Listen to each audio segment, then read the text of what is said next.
মেডিসিনারিও এর operative ENT video সিরিজে সবাইকে স্বাগতম। আগের ভিডিওতে আমরা প্যারোটিড গ্ল্যান্ডের জেনারেল জিনিসগুলো জেনে নিয়েছিলাম। Simple anatomy of parotid gland, otic ganglion, examination of parotid swelling and parotidectomy. আজকে আমরা আলোচনা করব কমপ্লিকেশনস অফ প্যারোটিডেক্টমি সম্বন্ধে। এর আগে বলে নেই প্যারোটিডেক্টমির ক্ষেত্রে কী ইনসিশন দেওয়া হয়। প্যারোটিডেক্টমির ক্ষেত্রে হচ্ছে লেজি এস ইনসিশন দেওয়া হয়, যেটা হচ্ছে আমরা চিত্রতে দেখতে পাচ্ছি। তাছাড়াও হচ্ছে স্ট্যান্ডার্ড প্যারোটিড ইনসিশন, সার্ভাইকো মাস্টো প্রিওরিকুলার ইনসিশন, এগুলোও দেওয়া হয়। অনেকে হচ্ছে ইনভার্টেড টু ইনসিশনও এটাকে বলে। তো কমপ্লিকেশন অফ প্যারোটিডেক্টমি প্রথমেই রয়েছে হিমোরেজ। তো হিমোরেজের মধ্যে হচ্ছে আমরা জানি প্রাইমারি, সেকেন্ডারি এবং রিঅ্যাকশনারি হিমোরেজ রয়েছে, সেটা আমরা সবাই বুঝতে পারি। এরপর হচ্ছে মোস্ট ইম্পর্ট্যান্ট হচ্ছে ফেশিয়াল নার্ভ ইনজুরি। তো যেহেতু হচ্ছে সুপারফিশিয়াল এবং ডিপ লুপ দুইটাকে সেপারেট করে হচ্ছে ফেশিয়াল নার্ভ, সুতরাং প্যারোটিডেক্টমি করার সময় ফেশিয়াল নার্ভ ইনজুরি হতেই পারে। এবং তখনই জিজ্ঞেস করবে, আমাদের শামীম স্যারের একটা প্রিয় কোয়েশ্চেন হচ্ছে type of nerve injury, neuropraxia, axonotmesis and neurotmesis. তো এটাতে প্রশ্ন করে যে কোনগুলোতে হচ্ছে এখানের কোনগুলোতে রিপেয়ারটা সম্ভব এবং কোনগুলোতে হচ্ছে রিপেয়ার সম্ভব হয় না। তো সেটা সম্বন্ধে আমাদের হচ্ছে আলাদা ভিডিও রয়েছে, সবাইকে অনুরোধ করবো সেই ভিডিওটা দেখার জন্য। এরপরে রয়েছে মোস্ট কমন একটা হচ্ছে প্যারোটিড ফিস্টুলা। তো প্যারোটিড ফিস্টুলাটা আসলে কি? আমরা যখন হচ্ছে প্যারোটিড সার্জারি করি তখন একটা ড্রেন টিউব দিয়ে আসি, তাই না? কারণ ওই যে র সারফেস ক্রিয়েট হলো সুপারফিশিয়াল প্যারোটিডেক্টমির পরে, ডিপ লুপ থেকে যে সিক্রেশনগুলো আছে সেগুলো কিন্তু হচ্ছে এই ড্রেন টিউব দিয়ে কী হয়ে যায়, বের হয়ে যায়। কিন্তু যদি কোনো ড্রেন টিউব অবস্ট্রাকশন থাকে, কিংবা হচ্ছে আমরা যখন হচ্ছে সুপারফিশিয়াল প্যারোটিডেক্টমি করার পর সেখানে হচ্ছে স্টিচ দিয়ে হচ্ছে আমরা মাসল ক্লোজ করে আসলাম বা স্কিন ক্লোজ করে আসলাম, তখন যদি এটা ইমপ্রপার ক্লোজিং হয় বা সুচারগুলো যদি ঠিকমতোভাবে দেয়া না হয়, তখন কি হয়, ওই যে ডিপ লুপ থেকে যে সিক্রেশনগুলো সেগুলো তো হচ্ছে ডাক দিয়ে যেতে পারতেছে না। তখন র সারফেস দিয়ে যে সিক্রেশনগুলো আসে সেগুলো কী করে খুঁজে যে কোনো ছিদ্র আছে কিনা, সেই ছিদ্রপথে সে কিন্তু হচ্ছে বের হয়ে আসে। তখন ওই ছিদ্র দিয়ে কন্টিনিউয়াস যেহেতু সিক্রেশন হয়, ওই ছিদ্রটার কিন্তু আর বন্ধ হয় না, পরে এটা পারসিস্টেন্ট হয়, সেটা ফিস্টুলা ফর্মেশন করে।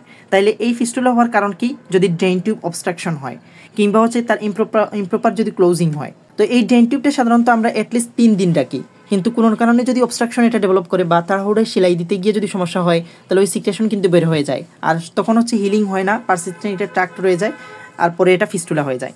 তাহলে এটা আমরা প্রিভেনশন কীভাবে করব? এই যে রিডিউস র সারফেস, প্রপার ক্লোজিং করতে হবে, লং ডিউরেশন আমরা ড্রেন দিয়ে রাখি, এবং কন্ট্রোল অফ ইনফেকশন, এখানে যাতে কোনো ইনফেকশন না হয় সেদিকে আমাদের খেয়াল রাখতে হবে। এখন প্যারোটিড ফিস্টুলা হয়ে গেল, তাইলে আমাদের ট্রিটমেন্ট কী হবে? তখন আমাদের ট্রিটমেন্ট হবে রেস্ট দিব, আর সিক্রেশন যাতে না হয় বা সিক্রেশন যাতে কম হয় সেজন্য আমরা অ্যান্টিকুলিনার্জিক ড্রাগ দিব। তাইলে ওই যে ট্রাকটা রয়েছিল সেটাতে যদি সিক্রেশন কম হয়, তাইলে আস্তে আস্তে ওই ট্রাকটা হিল হতে থাকে এবং ফিস্টুলাটা পূরণ হয়ে যায়। তাহলে অ্যান্টিকুলিনার্জিক ড্রাগ দিয়ে প্যারোটিড ফিস্টুলা আমরা ট্রিটমেন্ট করতে পারি। এরপরে আসি, আমরা বলছি হচ্ছে প্যারোটিড গ্ল্যান্ডে ইনফেকশন বেশি হয়, আর সাবমেন্ডিবুলার গ্ল্যান্ডে কী হয়, সেখানে হচ্ছে স্টোন ফর্মেশন বেশি হয়। তার মানে সায়ালোলিথিয়াসিস হচ্ছে সাবমেন্ডিবুলার গ্ল্যান্ডে বেশি হয়, আর সায়ালোডেনাইটিস হচ্ছে প্যারোটিড গ্ল্যান্ডে বেশি হয়। Posterior auricular nerve anterior branch injury, তাহলে এখানেও কিন্তু হচ্ছে যে এই নার্ভটা ইঞ্জুরি হতে পারে, আগে আমরা বলছি নার্ভ ইঞ্জুরি। এরপরে কী হতে পারে, ফ্রেইস সিনড্রোম। এই ফ্রেইস সিনড্রোমটা কিন্তু খুব মজার ব্যাপার, সেখানে কিন্তু আমাদের হচ্ছে অটিক গ্যাংগ্লিয়নের নার্ভ সাপ্লাইটা বুঝার প্র্যাকটিক্যাল ইমপ্লিমেন্টেশন হবে। এই ফ্রেইস সিনড্রোমের আরেকটা হচ্ছে গাস্টেটরি সুয়েটিং। তো আমরা তো জানি যে অরিকুলো টেম্পোরাল নার্ভ দিয়ে এই গ্লসোফিরিঞ্জিয়াল নার্ভ প্যারাসিম্প্যাথেটিক সাপ্লাই দেয় প্যারোটিড গ্ল্যান্ডকে, কিন্তু যখন আমরা প্যারোটিড গ্ল্যান্ড কাটি তখন অরিকুলো টেম্পোরাল নার্ভ যদি ড্যামেজ হয়ে যায়, তখন কি হয়, সে যখন আবার রিজেনারেশন করে, আমরা জানি নার্ভ ইঞ্জুরির ক্ষেত্রে নিউরোপ্রাক্সিয়া, তারপর হচ্ছে এক্সোনোটমেসিস, এগুলোতে কিন্তু রিজেনারেশন হতে পারে। তো 4 মিলিমিটার সে কিন্তু রিজেনারেশন হতে পারে। রিজেনারেশন হওয়ার পর সে যদি হচ্ছে সুয়েট গ্ল্যান্ডে বা স্কিনের সুয়েট গ্ল্যান্ডে সে যদি হচ্ছে চলে আসে, তাহলে যখনই হচ্ছে আমাদের কি হয়, আমরা খাই, তখন হচ্ছে এই প্যারাসিম্প্যাথেটিক গ্ল্যান্ডগুলো, প্যারাসিম্প্যাথেটিক নার্ভগুলো স্টিমুলেটেড হয় এবং সেটা কিন্তু সুয়েট গ্ল্যান্ডকে সাপ্লাই দেয়। সে সাপ্লাই দেওয়ার কথা ছিল কে, প্যারোটিড গ্ল্যান্ডকে, কিন্তু প্যারোটিড গ্ল্যান্ড তো আমরা কেটে ফেলছি, সুতরাং রিজেনারেশনে সে সুয়েট গ্ল্যান্ডে গিয়ে হচ্ছে সাপ্লাই দেয়। তখন খাওয়ার সময় এখানে একটা সুয়েটিং হয়, এটাকে বলা হচ্ছে গাস্টেটরি সুয়েটিং, তখন এটাকে বলা হচ্ছে ফ্রেইস সিনড্রোম। তো এটা আমরা প্রিভেনশন করার জন্য কী করি, থিক ফ্লাপ উঠাই, মানে হচ্ছে স্কিনের সাথে সাথে আমরা সাবকিউটেনিয়াস টিস্যু উঠিয়ে ফেলি, যার কারণে নার্ভ ডিজেনারেশন হলে সাবকিউটেনিয়াস টিস্যু পর্যন্তই থাকে, সে স্কিন পর্যন্ত, সুয়েট গ্ল্যান্ড পর্যন্ত পৌঁছাতে পারে না। তাছাড়া আমরা এটা না করেও আমরা কী করতে পারি, গ্রাফট দিয়ে আসতে পারি, মানে স্টার্নোক্লেডোমাস্টয়েড গ্রাফট কিংবা ফাশালাটা, এর মাঝখানে হচ্ছে আমরা ইন্টারভেনিং করে দিলাম, যার কারণে নার্ভ ডিজেনারেশন হয়েও সেটা পর্যন্ত আর আসতে পারলো না, সুয়েট গ্ল্যান্ড পর্যন্ত আসতে পারলো না, এটা প্রিভেনশন।